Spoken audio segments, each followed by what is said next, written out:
9. The Thing in the Forest. I strode through the undergrowth that clothed the ridge behind the house, scarcely heeding whither I went, passed on through the shadow of a thick cluster of straight-stemmed trees beyond it, and so presently found myself some way on the other side of the ridge, and descending towards a streamlet that ran through a narrow valley. I paused and listened. The distance I had come, or the intervening masses of thicket, deadened any sound that might be coming from the enclosure. The air was still. Then, with a rustle, a rabbit emerged and went scampering up the slope before me. I hesitated and sat down in the edge of the shade. The place was a pleasant one. The rivulet was hidden by the luxuriant vegetation on the banks, save at one point where I caught a triangular patch of its glittering water. On the farther side I saw through a bluish haze a tangle of trees and creepers, and above these again the luminous blue of the sky. Here and there a splash of white or crimson marked the blooming of some trailing epiphyte. I let my eyes wander over this scene for a while, and then began to turn over in my mind again the strange peculiarities of Montgomery's man. But it was too hot to think elaborately, and presently I fell into a tranquil state midway between dozing and waking. From this I was aroused, after I know not how long, by a rustling amidst the greenery on the other side of the stream. For a moment I could see nothing but the waving summits of the ferns and reeds. Then suddenly upon the bank of the stream appeared something. At first I could not distinguish what it was. It bowed its round head to the water and began to drink. Then I saw it was a man, going on all fours like a beast. He was clothed in bluish cloth and was of a copper-coloured hue, with black hair. It seemed that grotesque ugliness was an invariable character of these islanders. I could hear the suck of the water at his lips as he drank.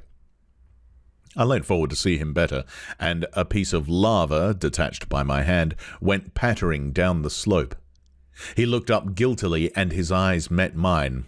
Forthwith he scrambled to his feet and stood wiping his clumsy hand across his mouth and regarding me. His legs were scarcely half the length of his body. So, staring at one another out of countenance, we remained for perhaps the space of a minute. Then, stopping to look back once or twice, he slunk off amongst the bushes to the right of me, and I heard the swish of the fronds go faint in the distance and die away. Long after he had disappeared, I remained sitting up, staring in the direction of his retreat.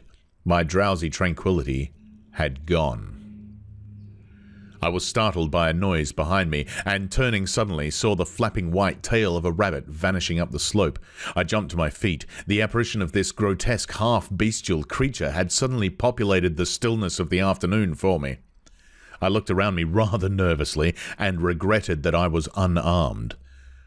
Then I thought that the man I had just seen had been clothed in bluish cloth, had not been naked as a savage would have been, and I tried to persuade myself from that fact that he was, after all, probably a peaceful character, that the dull ferocity of his countenance belied him.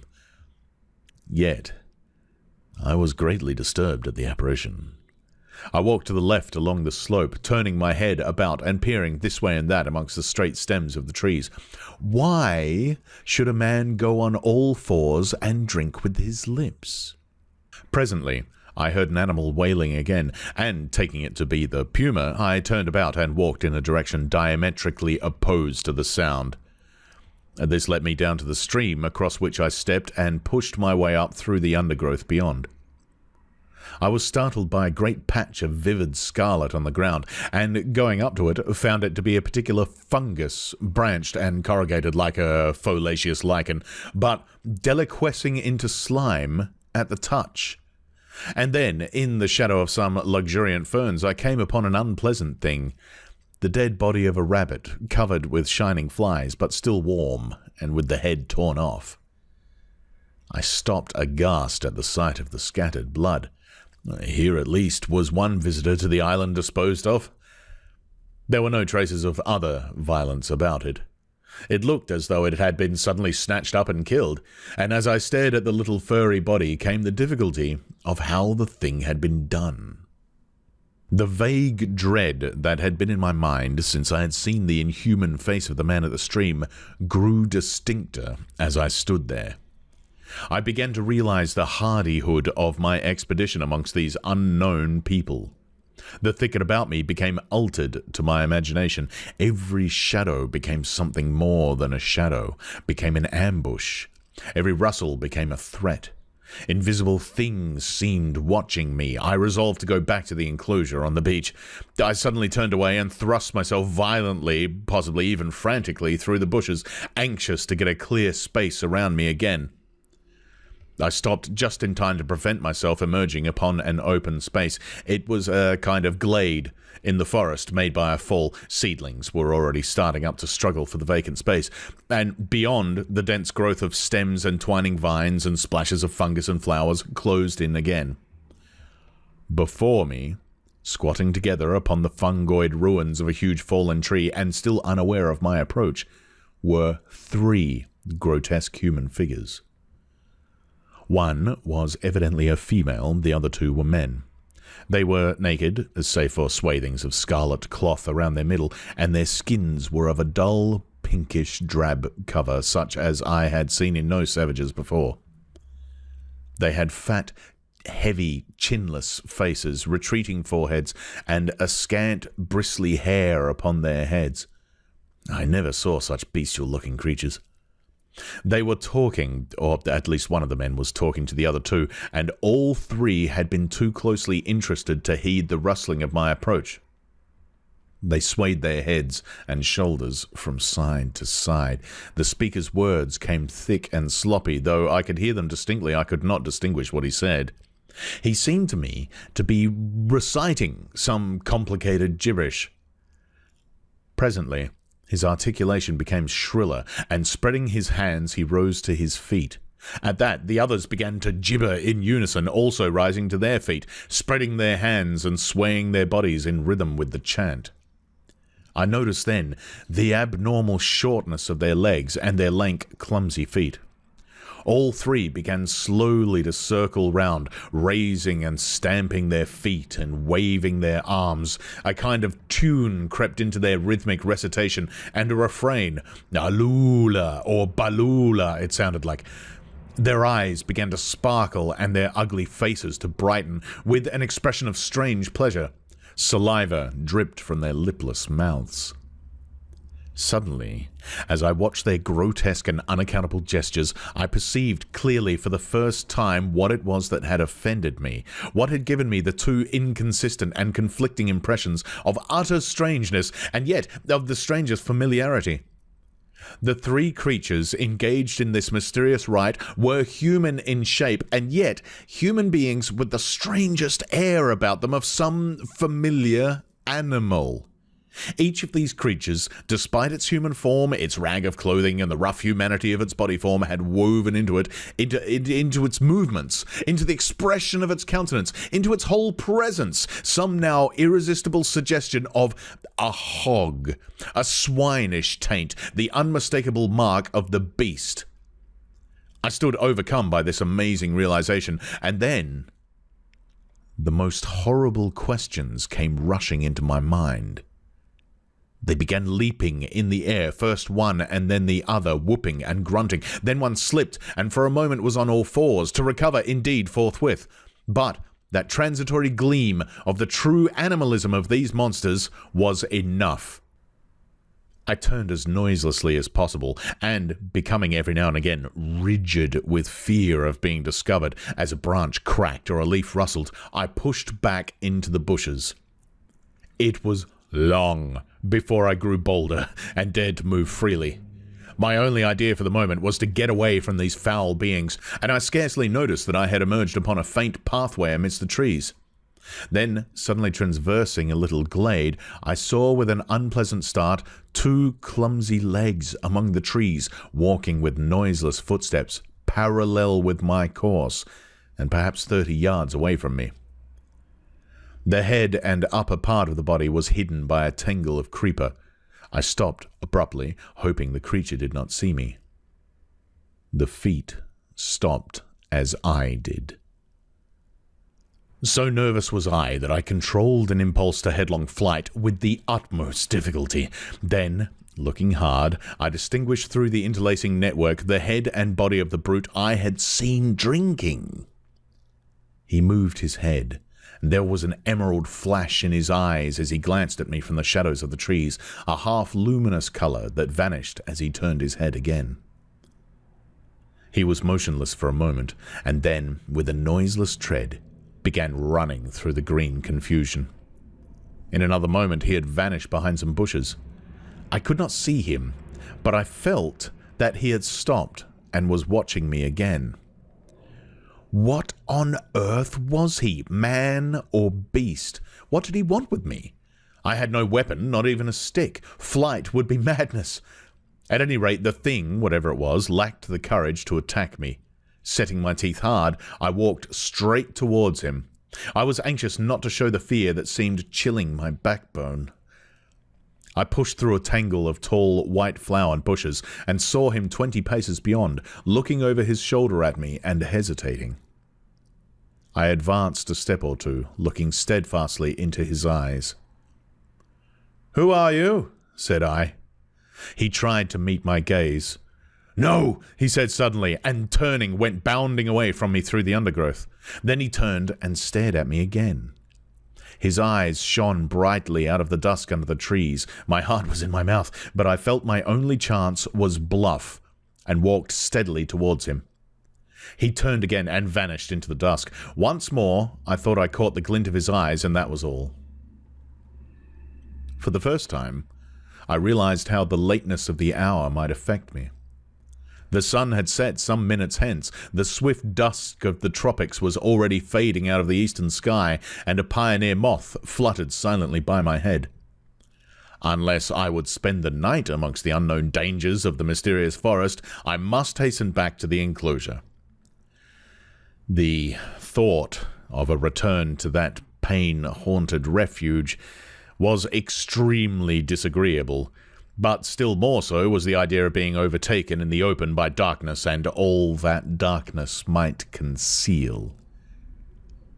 I gave one more look into the blue shadows that had swallowed up this odd creature and then retraced my way down the slope towards the stream, going, as I judged, in the direction from which I had come.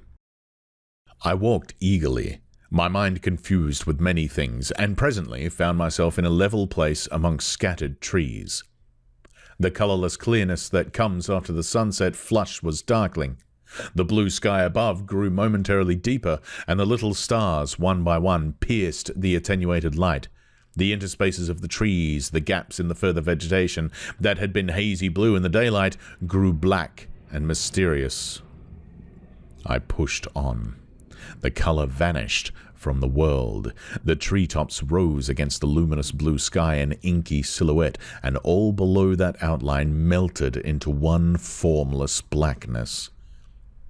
Presently, the trees grew thinner, and the shrubby undergrowth more abundant. Then there was a desolate space covered with a white sand, and then another expanse of tangled bushes. I did not remember crossing the sand opening before. I began to be tormented by a faint rustling upon my right hand. I thought at first it was fancy, for whenever I stopped there was silence, save for the evening breeze in the treetops. Then when I turned to hurry on again, there was an echo to my footsteps. I turned away from the thickets, keeping to the more open ground, and endeavouring by sudden turns now and then to surprise something in the act of creeping upon me. I saw nothing, and nevertheless my sense of another presence grew steadily. I increased my pace, and after some time came to a slight ridge, crossed it, and turned sharply, regarding it steadfastly from the further side. It came out black and clear-cut against the darkling sky, and presently a shapeless lump heaved up momentarily against the skyline and vanished again. I felt assured now that my tawny-faced antagonist was stalking me once more, and coupled with that was another unpleasant realization that I had lost my way. For a time I hurried on, hopelessly perplexed, and pursued by that stealthy approach. Whatever it was, the thing either lacked the courage to attack me, or it was waiting to take me at some disadvantage. I kept studiously to the open. At times I would turn and listen, and presently I'd half persuaded myself that my pursuer had abandoned the chase, or was a mere creation of my disordered imagination. Then I heard the sound of the sea. I quickened my footsteps almost into a run, and immediately there was a stumble in my rear. I turned suddenly and stared at the uncertain trees behind me. One black shadow seemed to leap into another. I listened rigid and heard nothing but the creep of the blood in my ears. I thought that my nerves were unstrung and that my imagination was tricking me, and turned resolutely towards the sound of the sea again.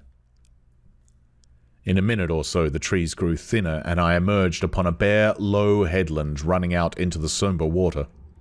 The night was calm and clear, and the reflection of the growing multitude of the stars shivered in the tranquil heaving of the sea. Some way out, the wash upon an irregular band of reef shone with a pallid light of its own. Westward, I saw the zodiacal light mingling with the yellow brilliance of the evening star. The coast fell away from me to the east, and westward it was hidden by the shoulder of the cape.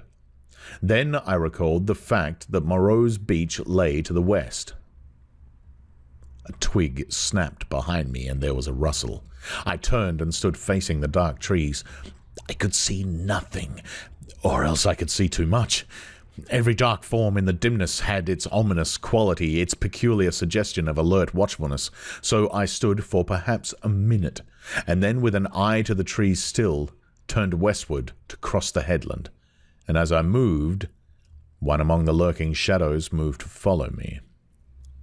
My heart beat quickly. Presently the broad sweep of a bay to the westward became visible, and I halted again. The noiseless shadow halted a dozen yards from me. A little point of light shone on the further bend of the curve, and the grey sweep of the sandy beach lay faint under the starlight. Perhaps 2 miles away was that little point of light. To get to the beach, I should have to go through the trees where the shadows lurked, and down a bushy slope. I could see the thing rather more distinctly now. It was no animal, for it stood erect. At that, I opened my mouth to speak, and found a hoarse phlegm choked my voice. I tried again, and shouted, "Who's there?" There was no answer. I advanced a step. The thing did not move, only gathered itself together. My foot struck a stone. That gave me an idea. Without taking my eyes off the black form before me, I stooped and picked up this lump of rock. But at my motion, the thing turned abruptly as a dog might have done, and slunk obliquely into the further darkness. Then I recalled a schoolboy expedient against big dogs, and twisted the rock into my handkerchief, and gave this a turn round my wrist. I heard a movement further off among the shadows, as if the thing was in retreat. Then suddenly my tense excitement gave way. I broke into a profuse perspiration, and fell a-trembling, with my adversary routed, and this weapon in my hand. It was some time before I could summon resolution to go down through the trees and bushes upon the flank of the headland to the beach. At last I did it as a run, and as I emerged from the thicket upon the sand, I heard some other body come crushing after me. At that I completely lost my head with fear, and began running along the sand. Forthwith there came the swift patter of soft feet in pursuit. I gave a wild cry, and redoubled my pace. Some dim black things about 3 or 4 times the size of rabbits went running or hopping up from the beach towards the bushes as I passed. So long as I live, I shall remember the terror of that chase. I ran near the water's edge, and heard every now and then the splash of the feet that gained upon me. Far away, hopelessly far, was the yellow light. All the night about us was black and still. Splash, splash came the pursuing feet, nearer and nearer. I felt my breath going, for I was quite out of training. It whooped as I drew it, and I felt a pain like a knife in my side. I perceived the thing would come up with me long before I reached the enclosure, and desperate and sobbing for my breath, I wheeled around upon it, and struck as it came upon me, struck with all my strength. The stone came out of the sling of the handkerchief as I did so. As I turned, the thing, which had been running on all fours, rose to its feet, and the missile fell fair on its left temple. The skull rang loud, and the animal man blundered into me, thrust me back with his hands, and went staggering past me to fall headlong upon the sand with its face in the water, and there it lay still. I could not bring myself to approach that black heap. I left it there, with the water rippling round it under the still stars, and giving it a wide berth, pursued my way towards the yellow glow of the house, and presently, with a positive effect of relief, came the pitiful moaning of the puma, the sound that had originally driven me out to explore this mysterious island. At that, though I was faint and horribly fatigued, I gathered together all my strength, and began running again towards the light. I thought I heard a voice calling me.